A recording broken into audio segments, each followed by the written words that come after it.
going on, brothers and sisters? In the Bible again. We're in the Bible every day. We should be in the Bible every day. I'm reading from the book of Ecclesiastes. Some of y'all, excuse me, probably never heard of the book of Ecclesiastes, but it was the book written by King Solomon, one of the great kings of Judah. I'm quite sure you never heard of Ecclesiastes, you heard of King Solomon.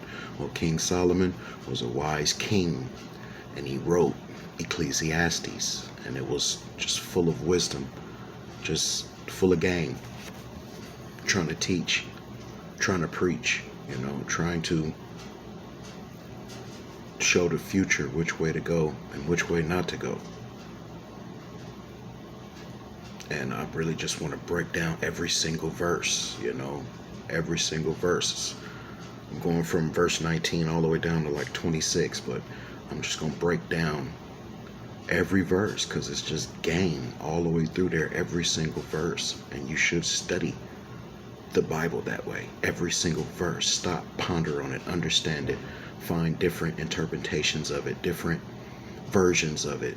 Get them all, so you can get a full grasp of what the writer is trying to say, right? Because we know that this has been translated 3, 4, 5 times over. So, we gotta find everything that they translated.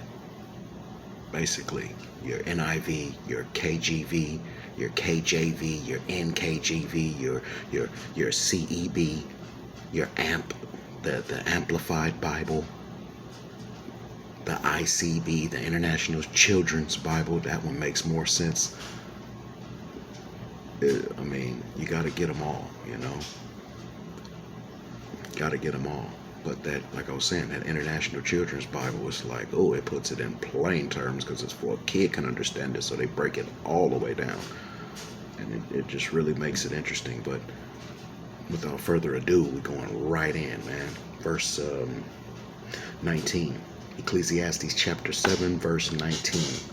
He says, wisdom strengthens the wise more than 10 rulers of the city. Wisdom strengthens the wise more than 10 rulers of the city.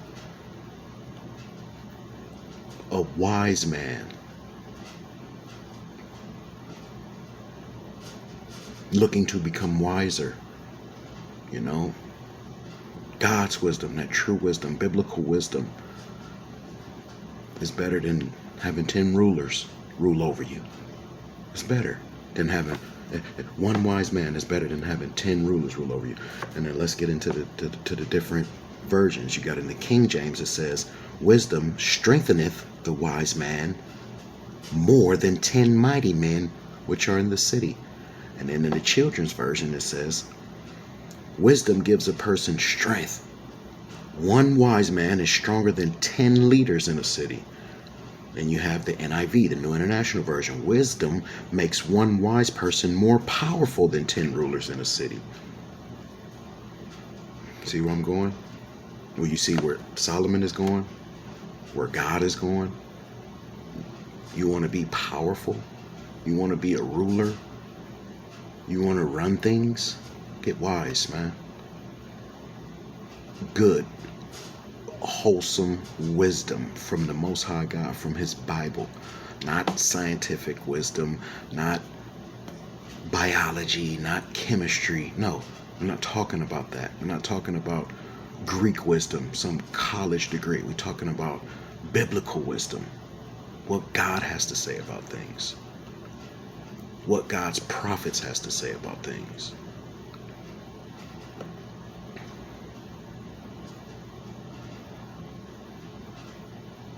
Another version is the Common English Bible, the CEB.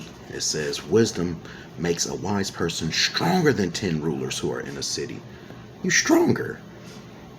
I mean, you're thinking about it. Think about it. When you go to war, or when somebody's going to war, and these dudes got mighty dudes, right? And you don't have that many. It might just be you. What you gonna do?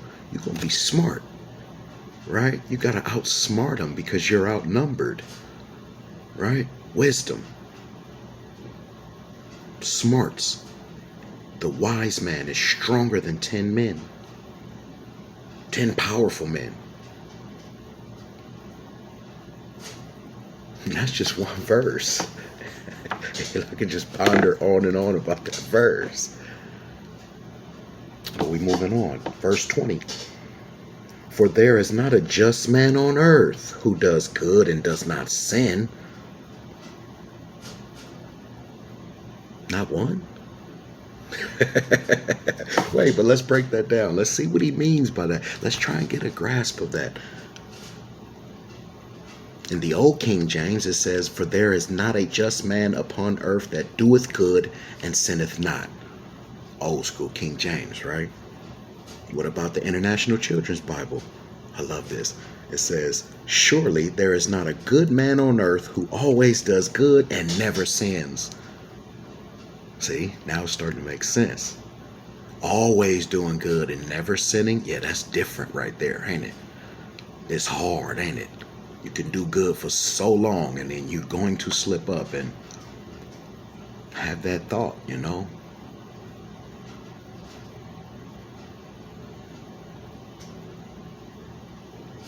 The NIV, indeed, there is no one on earth who is righteous, no one who does what is right and never sins.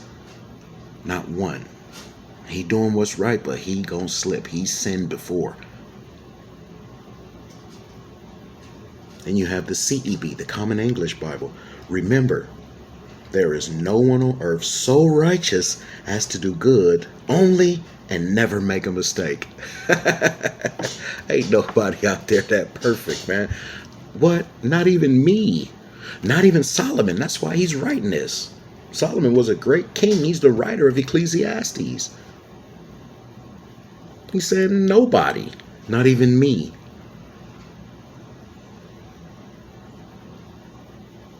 Then you have the Amplified Bible, right? It amps things up, right? Amplified. Alexa, what's the definition of amplified?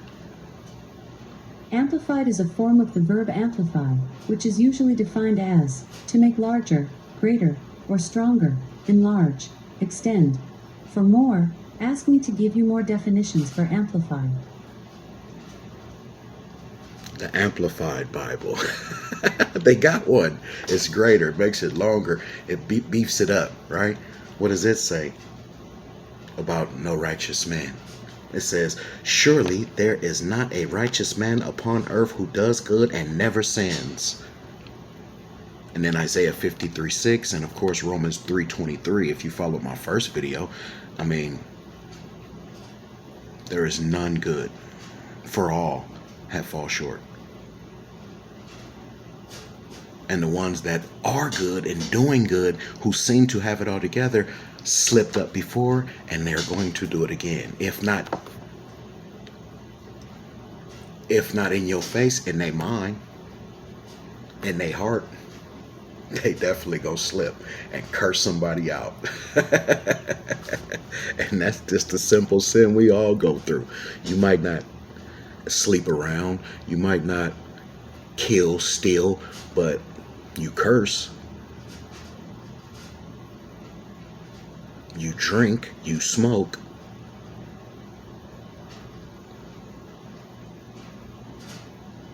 It's all sin. You covet things that you don't have, that your neighbor does. Thou shalt not covet.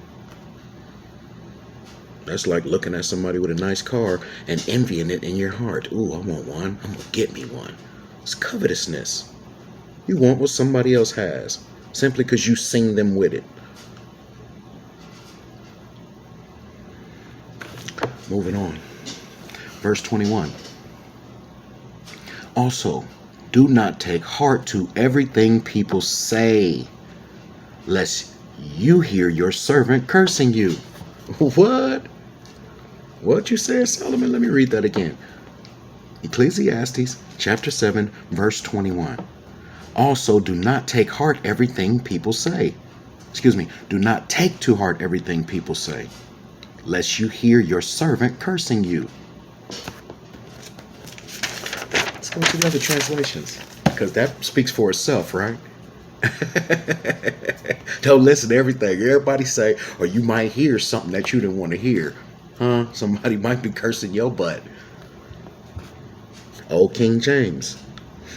Also take no heed unto all words that are spoken, lest thou hear thy servant curse thee.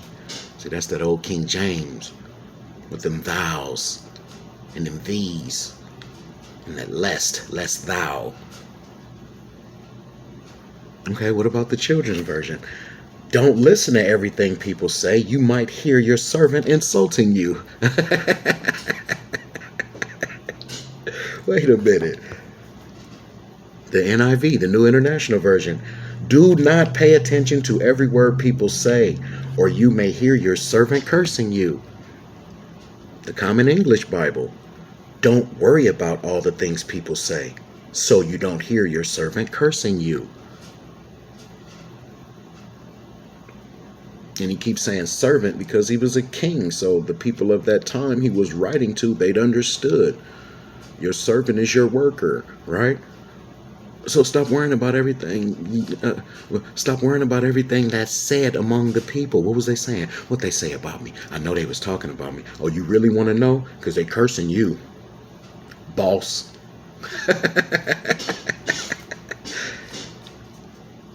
Oh man, this word is alive. It is alive and it's now. It's for right now. This was written thousands of years ago, and it can pertain to right now. Verse 22. For many times also your own heart has known that even you have cursed others. And I got to read that slow so we all can just let it sink in. For many times also your own heart has known that even you have cursed others. So you want to know everything that's being said. You hear about somebody cursing you, don't get mad, because you know you do it yourself. In your heart of hearts, you know you done did it to them. You know you done did it with somebody about them. Now you done found out they cursing you, and you've been cursing them, but you mad at them. How ignorant we are. Wait a minute. Well, let's see if I'm right on that. Let's see if we broke that down right. In the old King James. For oftentimes also thine own heart knoweth that thou thyself hast cursed others. That old King James. Thou thyself knowest. The International Children's Bible. You know that many times you have also insulted others. Yeah, you know in your heart. You know in your heart. For many times also your own heart has known that even you have cursed others. This is the New King James Version. The NKJV, basically.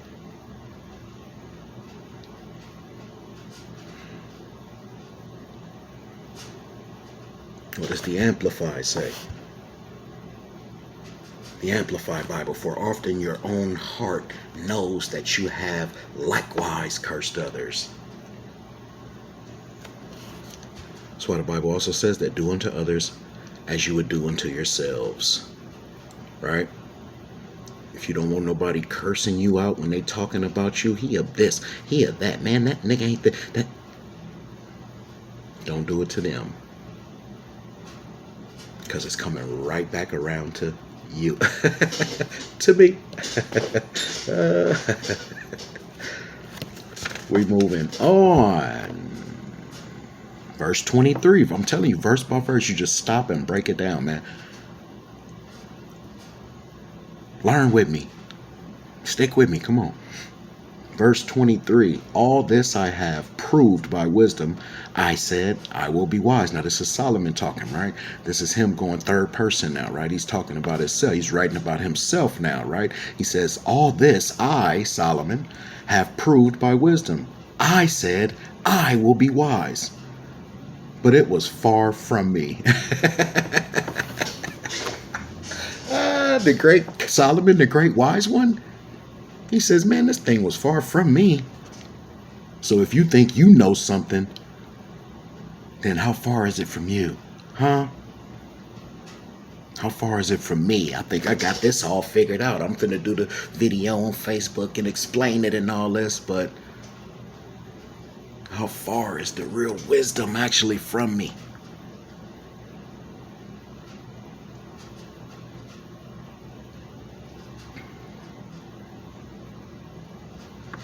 Verse 24, as for that which is far off and exceedingly deep, who can find it out? As for that which is far off and exceedingly deep, right? The deep conversation, the far off stuff, right? When they say, man, you in outer space. Exactly. That stuff right there. Who knows it? Who can explain it to you and say, yep, this is what it is? There ain't nobody out here. The Most High God is the only one. He the only one that know for sure everything about everything. And some people think they know everything about everything. I thought I did at one point. I ain't gonna lie. Humbled me.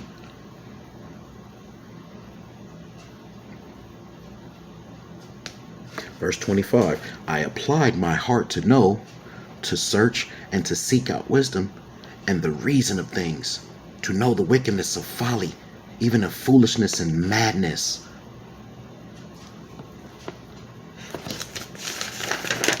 You know we gotta break that down, right? Because them some words, right? Folly, foolishness, madness, right? What'd he say? I applied my heart to know, to search and seek out wisdom and the reason of things, to know the wickedness of folly, even of foolishness and of madness. The Old King James Version says, I applied mine heart to know and to search and to seek out wisdom and the reason of things, and to know the wickedness of folly, even of foolishness and madness. Solomon was on a search, right? He trying to figure out what is that wickedness of things. What is this foolishness? What is this madness? This stupidity amongst our people. What is this? The International Children's Bible says, or the version of it, the version of the verse, I studied and tried very hard to find wisdom. I tried to find some meaning for everything. I learned that it is foolish to be evil, and it is crazy to act like a fool. I mean, that's the conclusion Solomon would have came to. He says, I searched to see what is wickedness, what is madness, what is this foolishness? Well, what do you think the conclusion would be? It's evil. It don't make no sense to do those things, does it? The NIV. So I turn my mind to understanding, to investigate and to search out wisdom and the scheme of things, and to understand the stupidity of wickedness and the madness of folly. Folly, foolishness. Alexa, what does the word folly mean? Folly is usually defined as the state or quality of being foolish, lack of understanding or sense. For more, ask me to give you more definitions for folly. Lack of understanding or sense. That's evil. Just walk around with a lack of understanding. No sense. You ain't making no sense. Everything is foolishness. You want to act a fool and play around all day of your life. It's no good. What does the Common English Bible say? I turn my mind to know, to investigate, and to seek wisdom, along with an account of things, to know that wickedness is foolishness and folly is madness. The foolishness, the madness, the wickedness, it's all in the same category. Evil. Leave it alone. Some people are like that, you know. They want to try something to see what it's like. Ooh, let me see how I'm going to feel. Or I want to feel the rush, you know. Ooh, I'm going to go with y'all just to see. I want to feel it. I want to learn that. what? The foolishness, the wickedness, the madness.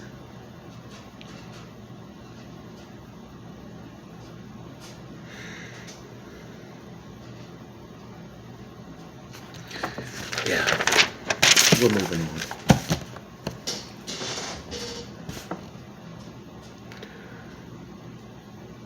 Verse 26. And I find more bitter than death the woman whose heart is snares and nets, whose hands are fetters, who he who pleases God shall escape from her, but the sinner shall be trapped by her. The woman? All women? Nah, not all women. Not the good ones. The bad ones. The wild ones. You know, them little hoes that's out there. They ain't no good. What'd he say? He said it's more bitter than death. You'd rather die than be with one of them hoes.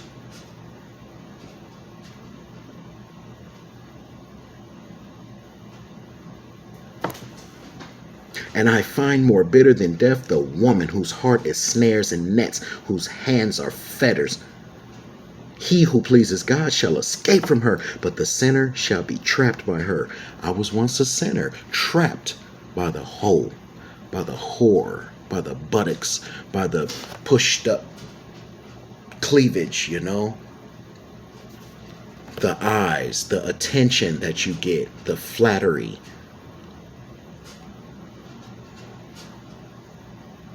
All a woman got to do is call you sexy and they got you. They got you, nigga. It's a wrap. Well, she's trapped. Trapped.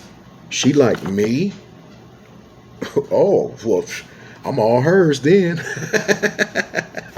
That's all she got to do is show you some type of attention, bat them eyes, push up on you, and she got you. I don't care if you got a woman at home. Most men don't say, hey, get up off me, I'm married. Most men don't do that. They look around and they lie and they sneak that ring off and they do what they gotta do. Why? He's flattered. She trapped him. Got you. Trapped. Ain't no way out until you tap that. You figure out it wasn't what it was. Now you out of there. I was that guy. Trapped. I'm about the good women. The bad ones, the ones that just didn't have it all together. It just seemed like they was easy. It just seemed like they wanted to give you something, you know? It's like, wow, she wanted to throw that thing. I'm gonna turn it down.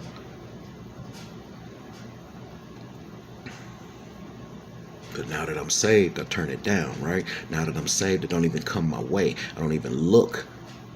I don't even engage. I don't even conversate.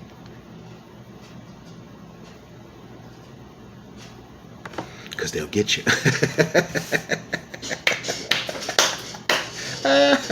It's more bitter than death, that woman, that wicked woman, boy. What? Come on, man.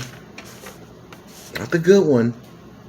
All women, don't get mad. It ain't all y'all. But y'all know who y'all are.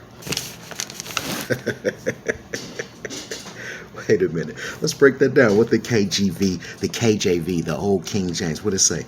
It says, and I find more bitter than death the woman whose heart is snares and nets, and her hands as bonds, or bands, her hands as bands, whoso pleaseth God shall escape from her, but the sinner shall be taken by her. In the International Children's Bible, I love this one. It says, I found that some women are worse than death. Not all, some, right? They are as dangerous as traps. Their love is like a net. Their arms hold men like chains. Like chains? You can't get out. It says, whose hands are fetters. Their arms hold men like chains. Same thing, right? Her hands are fetters. fetters, got you. And what the children's Bible say? Their arms hold men like chains. Chained up, it's the same thing. She got you, brother. A man who follows God will run away from them, but a sinner will be caught by them. Gotta run. The New International Version. I found more bitter than death the woman who is a snare, whose heart is a trap, and whose hands are chains.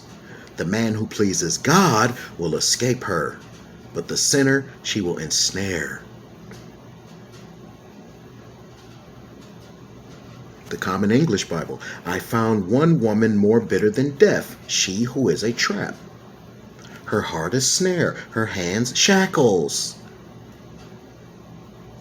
Anyone who pleases God escapes her, but a sinner is trapped by her.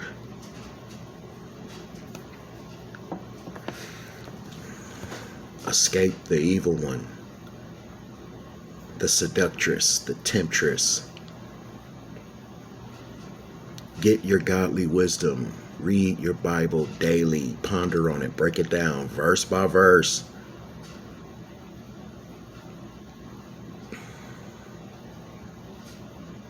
And pray.